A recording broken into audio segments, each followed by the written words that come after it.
Então, o que é que o STF entende? Se você estiver diante de uma norma do Distrito Federal, no exercício de competência estadual, vai caber a ADIM. Se você estiver diante de uma norma do Distrito Federal, no exercício de competência municipal, não vai caber a ADIM. Então, é assim que interpreta, beleza? Então, norma distrital.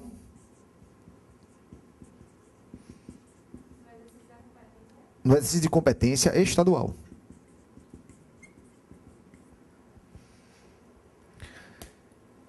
Então, bora imaginar o seguinte: lei do Distrito Federal que trate de IPTU. Vai caber ADIM? Não, porque a competência municipal, só é lembrar, norma municipal não cabe a ADIM. Mas norma do Distrito Federal que trate de IPVA, cabe agora ADIM? Cabe, porque é de competência estadual. Então, esse é o entendimento do Supremo, beleza? Então, é assim que a gente mata a ADIM, galera. Tiver diante de uma norma federal ou estadual, ou ainda distrital no exercício de competência estadual, sendo essa norma pós-constitucional, vai caber a ADIM. Dúvidas com relação a ADIM? Vamos tratar agora de identificar a ADC. ADC é um ser estranho. Por que a ADC é um ser estranho? Ação declaratória de constitucionalidade. O objetivo aqui não é declarar a inconstitucionalidade, o objetivo é declarar a constitucionalidade. Quando a norma está pronta, você presume que ela é compatível ou incompatível com a Constituição? Compatível. Então, você vai dar a norma algo que ela já tem? Você vai declarar a norma constitucional quando ela já tem essa presunção de constitucionalidade? Como é que a doutrina tenta explicar isso aí? Explica da seguinte forma, olha... Quando a norma está pronta, ela tem uma presunção relativa de constitucionalidade. Essa presunção é relativa. Porque, lembra, você presume que a norma é constitucional, mas o juiz do tribunal pode deixar de aplicá-la, não pode? No controle difuso, por entendê-la que é inconstitucional. Então, pode haver uma controvérsia judicial sobre a norma. E, havendo essa controvérsia judicial sobre a norma, o que é que essa controvérsia judicial causa? Um enfraquecimento nessa presunção de constitucionalidade. Então, isso gera para o autor da ADC o interesse de reforçar essa presunção de constitucionalidade. Então, qual é o primeiro requisito para você identificar a ADC? A prova vai ter que falar que existe uma controvérsia judicial sobre aquela norma. Então, isso é requisito da ADC. A questão tem que falar. Ela vai mencionar lá que existe uma controvérsia judicial.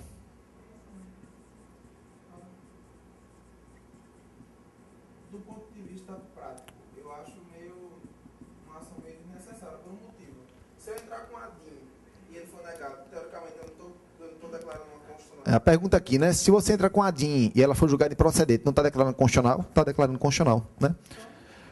Mas a ação existe, né? Pode ser cobrada. E para a prova de vocês, se for uma ADC, vocês têm que entrar com a ADC. Não pode entrar com a ADIM. Se entrar com a ADIM, morreu. Mas tratando de ponto de vista prático, né? Do ponto de vista prático. O que acontecia anteriormente? Na ADIM, qual é o pedido do autor na ADIM? É para declarar a norma constitucional? O pedido do autor para declarar a norma inconstitucional.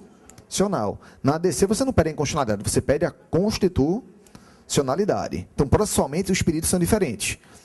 Mas elas são ações dúplices, como a doutrina fala. Por que são ações dúplices? Porque a procedência de um ADIM equivale à improcedência da ADC. A ADIM julgada procedente, ela não foi declarada o quê? Procedente. Inconstitucional. Não é isso? A mesma coisa que uma improcedência de uma ADC. A ADIM foi julgada improcedente, ela não foi declarada o quê?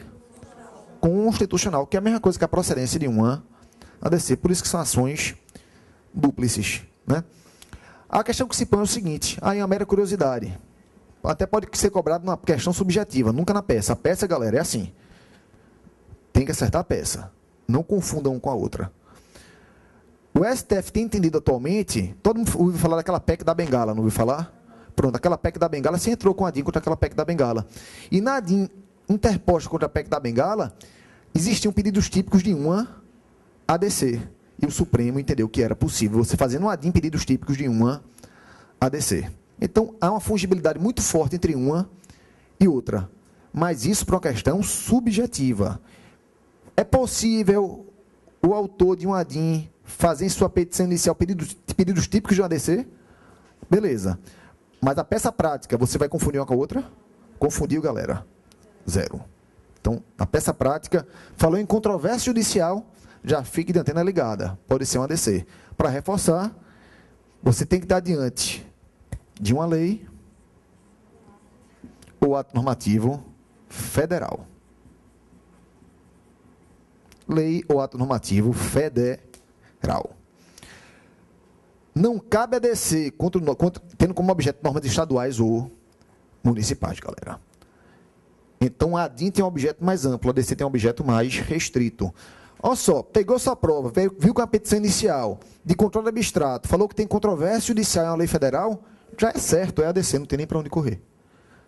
Com 100% de certeza vai ser uma ADC. Dúvida sobre ADC? Lei ou ato normativo? É porque ficou parecendo um ri aqui, né? Lei ou ato normativo. Porque pode ser uma medida provisória, né? Ou outro ato normativo qualquer, que não seja, tenha forma de lei. Próxima. Ação direta de inconstitucionalidade por omissão. A ADO.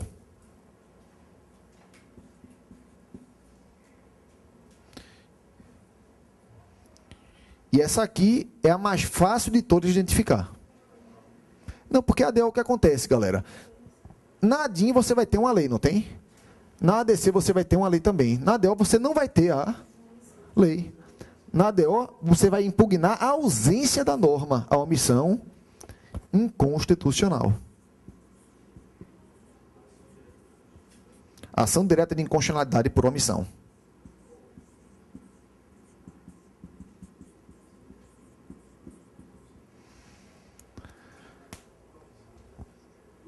Determinado direito, por exemplo, determinado direito previsto na Constituição, ele está previsto numa norma de eficácia limitada, imagina isso. Aquela questão do direito de greve de servidor, por exemplo, norma de eficácia limitada. Ou seja, para o direito ser concretizado, você tem que ter uma norma que regulamente o direito. E o direito não vem sendo concretizado porque você não tem norma regulamentadora. Você está impugnando o que? A norma ou a ausência de norma? A ausência da norma. Você vai impugnar uma omissão inconstitucional. Falei de direito de greve de servidor apenas como exemplo, galera. O STF já tratou do tema e entendeu que se aplica a lei geral de greve, né, enquanto você não tem uma lei específica. Né? Então, a omissão, por enquanto, está sanada por uma decisão do Supremo. Mas aqui você vai impugnar a ausência da norma. Apenas um cuidado. Não imagine que o examinador vai fazer isso com vocês, porque se fizer, a chance da questão ser anulada é enorme. Mas aqui por um excesso de cautela. Quando fala em omissão inconstitucional, a gente pode ter várias classificações. Uma delas é omissão total ou omissão parcial. A omissão pode ser total ou parcial. Ambas, o remédio cabível é a ADO. O que é que diferencia a omissão total de omissão parcial? Na omissão total, você tem a completa inércia do poder público. O poder público nada faz. Na omissão parcial, o poder público faz, mas faz de forma insuficiente. Ele fez alguma coisa, mas fez de forma insuficiente. Imagina o seguinte, bora dar um exemplo aqui. Servidor público tem direito anual a reajuste, não tem direito anual a reajuste para recompor os índices inflacionários? Tem aquele reajuste anual da remuneração. Tem que ser por lei. Aí chega 2015, deu 31 de dezembro de 2015, acabou o ano e não teve reajuste nenhum. Omissão total ou parcial? Omissão total. Uma total inércia. Pode ser utilizada a ADO para sanar essa questão. Bora pegar outro exemplo, salário mínimo. A Constituição diz no 7º, inciso 4º, que é direito de trabalhador, salário mínimo nacionalmente unificado, capaz de atender a várias necessidades. Se calcula que esse salário devia ser em torno de R$3.000. Qual é o valor do salário mínimo atualmente? 700 e pouco, quase R$800. O problema é não receber os 3.000? O problema é receber os 800 ou não receber os 3.000? Então, o problema é a insuficiência do valor, é uma omissão parcial. Um exemplo bem besta aqui. A Constituição fala o seguinte: Mário, você tem que andar 5 passos para o lado direito. Assim, bem tranquilo que a gente consegue compreender. 5 passos para o lado direito, eu ando para o lado esquerdo. O que é isso aí? É omissão? É alguma omissão isso aí? Naquilo que eu atuei tentando cumprir a Constituição? Ela diz para andar para cá, eu ando para cá. Eu estou descumprindo completamente a Constituição. É uma ação inconstitucional, não é uma omissão. Porque na omissão eu tento cumprir a Constituição, mas cumpro de forma insuficiente, eu não faço nada. Então, se ela manda andar para o lado direito, eu ando para o lado esquerdo, eu atuo em desconformidade com a Constituição. Se isso fosse uma lei, não seria por uma ADO que você resolveria. Seria por um outro tipo de ação. Um ADIM, por exemplo. Eu tenho que andar para onde? 5 passos para o lado direito, não é isso? Eu fiquei parado, imóvel. Omissão total. Eu tenho que dar 5 passos para o lado direito. Eu dei 2 passos para o lado direito. Omissão parcial. Observe que naquilo que eu atuei tentando cumprir a Constituição, mas fiz de forma insuficiente. Então, naquela situação lá, que era para andar para o lado direito e andei para o lado esquerdo, seria uma hipótese de ADIM. Na situação que eu fiquei parado, ADO. Na situação que eu andei um pouquinho para o lado, mas não andei o suficiente, também seria uma ADO. Estou tratando isso para vocês aqui por um excesso de cautela.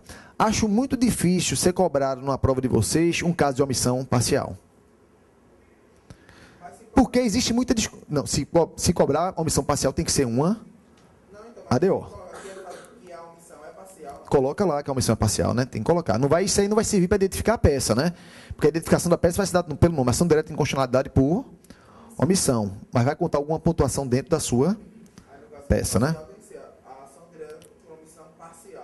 Não. Ação direta de inconstitucionalidade por omissão. Tem que colocar ação direta de inconstitucionalidade por omissão parcial, não. O nome da ação é ação direta de inconstitucionalidade por omissão. O nome da ação é essa daí. Você identificou que é uma omissão, bota lá a ADO que você já identificou corretamente a peça. Colocar lá dentro do corpo da peça lá, que é total ou parcial, vai lhe dar uma maior pontuação no cômputo da peça. Mas você já acertou a peça. Beleza?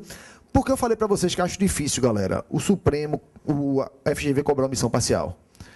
Porque às vezes é muito difícil identificar se é uma omissão parcial ou é uma inconstitucionalidade por ação. É tão difícil que o Supremo fala o seguinte: olha, quando você está diante de uma omissão parcial e você ingressa com a ADIM, o Supremo aceita também a ação. Porque às vezes é muito difícil você identificar se é uma omissão total, uma omissão parcial ou inconstitucionalidade por ação. Passo aqui por excesso de zelo. A gente vai tratar na aula sobre ADO, a gente vai aprofundar esse tópico aí, não se preocupe, a gente vai tratar disso com mais profundidade. Mas antecipo que é muito difícil a FGV cobrar um caso de omissão parcial, mas fica aí a dica. E para terminar o controle concentrado, faltou a ADPF.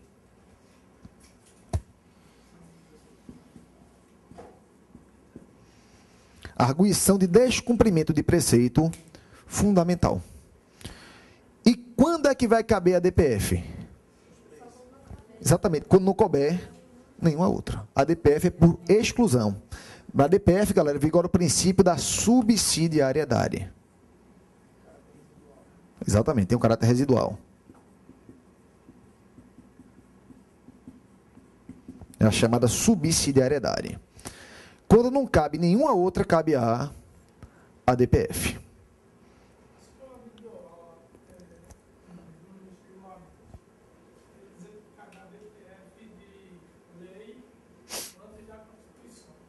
A pergunta dele, né? Que cabe a ADPF de lei anterior à Constituição. Certíssimo, né? Cabe a ADPF de lei anterior à Constituição. Por que cabe a ADPF de lei anterior à Constituição? Porque a ADIM tem que ser lei pós-constitucional. A ADC eu nem coloquei aqui, mas também tem que ser pós-constitucional. Complementem aí, ó. Exatamente. Também tem que ser pós-constitucional. Então, se a lei é pré-constitucional, não vai caber nem a ADIM, nem a ADC, e como tem a lei, não vai caber a ADO, porque a ADO objetiva combater a falta da lei, né? Então, vai caber a ADPF. Mudou consideravelmente o controle de constituição. Mudou consideravelmente alguma coisa de 2010 para cá? Com relação a que você está perguntando? Não se mudou alguma coisa do controle de 2010 para cá? Mudaram várias coisas de 2010 para cá, né? São 5 anos de evolução de jurisprudência, mas tem que saber exatamente o que você está querendo saber. Mudou muita coisa. Não, 2010 está defasado, mas com relação a isso ainda vigora, né? Com relação a isso aí vigora. Mas o STF mudou vários entendimentos de 2010 para cá, né? Então, se tiver com alguma matéria de 2010, não confie nele para estudar, não. O material tem que ser sempre atualizado. Beleza? Então, aqui, ó, pessoal. Quando é que vai caber a DPF? Bora botar aqui alguns exemplos. Os exemplos que mais costumam ser cobrados em prova. A ideia qual é? É subsidiariedade. Quando não couber nenhuma outra, cabe a DPF. O que é que costuma ser mais cobrado? Aqui, ó. Cabe a DPF tendo como objeto o direito pré-constitucional.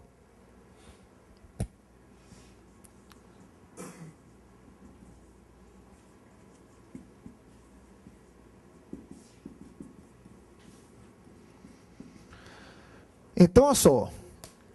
Você identificou que a norma a ser impugnada é anterior à Constituição Federal de 88.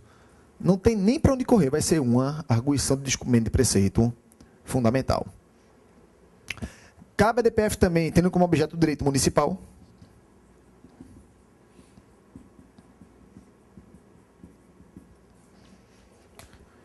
Direito municipal pode ser impugnado por alguma outra via? Não. Então vai caber a DPF. Cabe a DPF também contra quê, galera? Está no quadro, é a resposta já. Por exclusão. Aqui, ó. Distrital, no exercício de competência o quê? Municipal. Vai caber também a DPF. Direito distrital.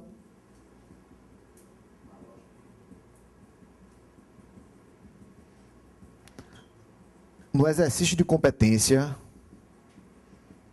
municipal. Então, por exemplo, aquela norma do Distrito Federal que trata de IPTU, ela não pode ser impugnada via DIN, mas ela pode ser impugnada via a DPF, porque entra na subsidiariedade. Existem várias outras situações, hein? Aqui são as principais. O raciocínio é sempre o seguinte: quando não couber nem a DIN, nem a DC, nem a ADO, cabe a DPF. Galera, vocês teriam dúvidas para identificar uma ação de controle concentrado? É simples. A prova vai dar para vocês de bandeja. Ela vai dizer qual é a norma que você vai impugnar. Norma federal, estadual ou distrital no exercício de competência estadual pós-constitucional, a DIN. O objetivo é declarar a constitucionalidade. É uma norma federal e falou em controvérsia, ADC. Você vai impugnar agora a ausência da norma, ADO. Não é nenhuma das 3 situações anteriores, ADPF. Dúvidas? Então, controle concentrado é muito tranquilo da gente conseguir identificar. Vamos agora tratar do outro lado da moeda. Vamos tratar agora das ações de controle difuso. Então, continuando o raciocínio da gente. Petição inicial, recurso. Verificou que é petição inicial, a matéria não está judicializada. Segunda pergunta que a gente faz qual é? Controle concentrado ou difuso. Controle concentrado a gente já tratou. Vamos agora para o controle difuso. Fulaninho de tal procurou, não é nenhum legitimado de controle concentrado. Já matou que é controle concentrado. Ou é um legitimado, mas está querendo resolver um problema concreto. Vai ser também controle difuso. Qual é a próxima pergunta que a gente vai fazer, galera? Aqui. A gente vai perguntar o seguinte, olha. 2 perguntas que a gente vai fazer. O direito a ser protegido, o direito que a pessoa procurou, que o seu cliente procurou, ele procurou você para quê? Para proteger o direito dele ou um direito de terceiro. Dele, porque ele pode procurar para proteger o direito de um terceiro. Por exemplo, o cidadão procura porque sabe que está tendo alguma obra pública que está afetando o meio ambiente. Não é o direito dele que ele está protegendo o direito de toda a coletividade. Vai ser uma ação coletiva. Então, vamos fazer 2 perguntas. O direito que ele vai querer proteger é dele ou de terceiro? E para comprovar o que ele quer, ele precisa produzir provas ou não precisa produzir provas? São as perguntas que a gente vai fazer agora. Então, a gente verifica o seguinte, olha, ele está procurando para proteger um direito dele. Para proteger um direito dele. E não é necessário produzir provas no processo para proteger, para comprovar esse direito. Você vai estar diante dos chamados remédios constitucionais. Então, lembra, o que ele quer é proteger um direito dele e não tem que haver produção de provas. O direito é um direito líquido e certo. Vai ser um remédio constitucional, que pode ser um habeas corpus um habeas data ou um mandado de segurança. Vamos tratar agora do mandado de segurança individual, hein? Depois a gente trata do coletivo, porque aí é uma ação coletiva.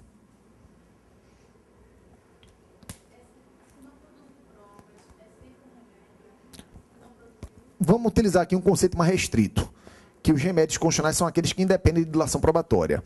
Alguns autores utilizam um conceito mais amplo e colocam a ação popular e a ação civil pública também como remédios constitucionais. A gente vai utilizar na aula de hoje um conceito mais restrito para facilitar a visualização. Beleza? Então, pode ser um habeas corpus, um habeas data, um mandado de segurança, ou ainda um mandado de injunção. Daqui a pouco a gente trata do mandado de injunção. Bora ficar por enquanto com esses três aqui. Então, observem. Qual é a ideia da gente agora? A gente vai estar tratando de ações individuais, hein? Remédios constitucionais que tratam de ações individuais e que independem de dilação probatória. Então, lembrar qual é a pergunta que a gente faz. Vai proteger direito do próprio cliente, não é direito de terceiro. E a segunda pergunta, que independe de dilação probatória. Então, a gente vai com uma dessas três aqui. A gente só vai fazer uma observaçãozinha, vou deixar um asterisco para a gente lembrar com relação a habeas corpus. Não precisa de dilação probatória. E aí, é um preconceito que a gente tem que tirar da cabeça da gente. A gente acha que direito líquido e certo é só para mandado de segurança, hein? Não é assim, não. Quando a Constituição fala assim, ó, caberá mandado de segurança para proteger direito líquido e certo não amparado por habeas corpus ou habeas data. Significa que habeas corpus e habeas data também são direitos líquidos e certos, mas que não são amparados por ele, então você vai para o mandado de segurança. Então, os três, galera, há direito líquido e certo, ou seja, aquele que independe de dilação probatória. É assim que funciona. Mário, meu direito é ótimo, mas para provar esse direito, eu tenho que ouvir uma testemunha. Teu direito é líquido e certo, apesar de ser ótimo? Não. Seu direito não é líquido e certo. Por quê? Anotem o conceito que é direito líquido e certo. É aquele comprovável. É aquele comprovável. É aquele comprovável. Por meio de prova documental, por meio de prova documental, pré-constituída. É aquele comprovável, por meio de prova documental, pré-constituída. Em outros termos, é aquele direito no qual, porque a doutrina fala, a Constituição fala direito líquido e certo, a doutrina inclusive fala que o direito não é líquido e certo não. O que é líquido e certo são os fatos. Porque o direito admite discussão. E a discussão sobre o direito não torna o direito, não afasta a noção de direito líquido e certo, não. Então, o que é que são líquido e certo? Na realidade, são os fatos, galera. Tudo que você tem que comprovar já tem que estar na sua petição inicial. Se você, para comprovar, tem que ouvir uma testemunha, não vai caber nenhum dos remédios. Se você, para comprovar, tem que realizar uma perícia no curso do processo, não vai caber nenhum desses remédios. Toda prova documental já tem que acompanhar a petição inicial. Se você tiver que comprovar alguma coisa a mais durante a instrução processual, já era, galera. O direito não será líquido e certo. E a questão vai dizer isso para vocês. Ela vai falar que para provar o seu direito você tem que ouvir uma testemunha. Ou para provar o seu direito você tem que realizar uma perícia. Você já sabe que não vai ser nada disso. Aqui. Aí vai ser outra situação que a gente vai tratar daqui a pouco. Para uma dessas três aqui, assim como para o mandado de injunção, quem quiser adiantar e já colocar aí, o direito tem que ser líquido e certo. Não se admite dilação probatória. Nem para habeas corpus, nem para habeas data, nem para mandado de segurança. Aí, direito líquido e certo, galera, se aplica tanto para individual quanto para o mandado de segurança coletivo, para ambos, hein? Bem como para o mandado de injunção. Então, habeas corpus, habeas data, mandado de segurança, individual ou coletivo, tanto faz. Mandado de injunção, individual ou coletivo, tanto faz. O direito tem que ser líquido e certo. Não se admite dilação probatória. Então, se a questão fala para vocês que tem que produzir provas, esquece isso aí. Vai ser uma ação ordinária. Beleza? Então, aqui, ó. Verificou que não há dilação probatória. Pode ser um desses três. Mandado, habeas corpus, habeas data, mandado de segurança ou mandado de junção, não importa se individual ou coletivo.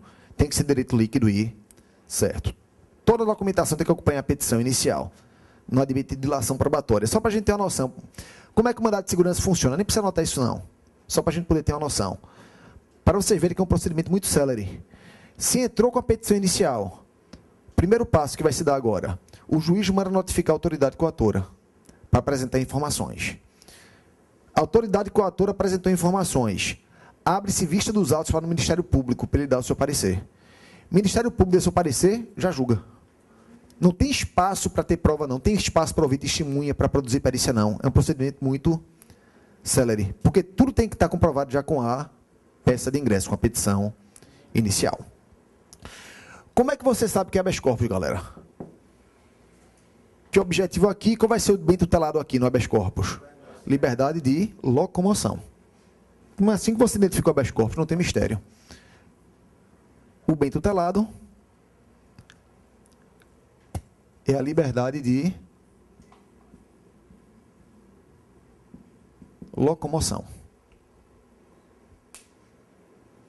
Então, verificou que é uma ação de controle difuso e o que está em jogo é liberdade de locomoção, é direito líquido e certo, vale habeas corpus. Acho muito provável cair. A gente vai ver em sala habeas corpus, vai ver com o professor Alexandre. Improvável cair por quê? Porque habeas corpus não é peça privativa de advogado. Qualquer pessoa pode ingressar com o habeas corpus. Qualquer pessoa. Pouco provável, porque não é peça privativa de advogado. Você não tem que estar inscrito na ordem para entrar com habeas corpus, não. Qualquer pessoa pode entrar com habeas corpus. Qualquer pessoa mesmo, qualquer pessoa da rua, não tem OAB, não tem nenhuma noção do que é direito, pode entrar com habeas corpus. Então, é muito pouco provável ingressar a questão de cobrar um habeas corpus. E por que eu botei um asteriscozinho aqui, ó? Porque você pode ingressar com habeas corpus para proteger a sua liberdade de locomoção ou para proteger a liberdade de locomoção também de terceiros. O habeas corpus é completamente flexível. Chegar em casa, vou ler jornal, verifiquei no jornal notícia que alguém está preso ilegalmente. Eu não sei nem quem é esse alguém. Eu posso impetrar o habeas corpus em favor desse alguém. E o juiz vai ter que julgar o habeas corpus. Então, serve para proteger a liberdade de locomoção própria ou alheia ou de terceiros. Mas o bem tutelado é o quê? Liberdade de locomoção. Então, verificou que a ação de controle difuso, verificou que não há dilação probatória e verificou que está em jogo liberdade de locomoção, vai de habeas corpus. Há pouco tempo teve, né, com Lula, com vários outros, né? Tem um cara em Brasília lá que é expert em entrar com habeas corpus em favor de político, né? Sempre tem alguém ameaçado, ele entra com habeas corpus preventivo, né? Mas pode, né? Não tem problema não. Verificou que a ação de controle difuso, o direito a líquido e certo, e o que está em jogo é o direito à informação, vai de habeas data.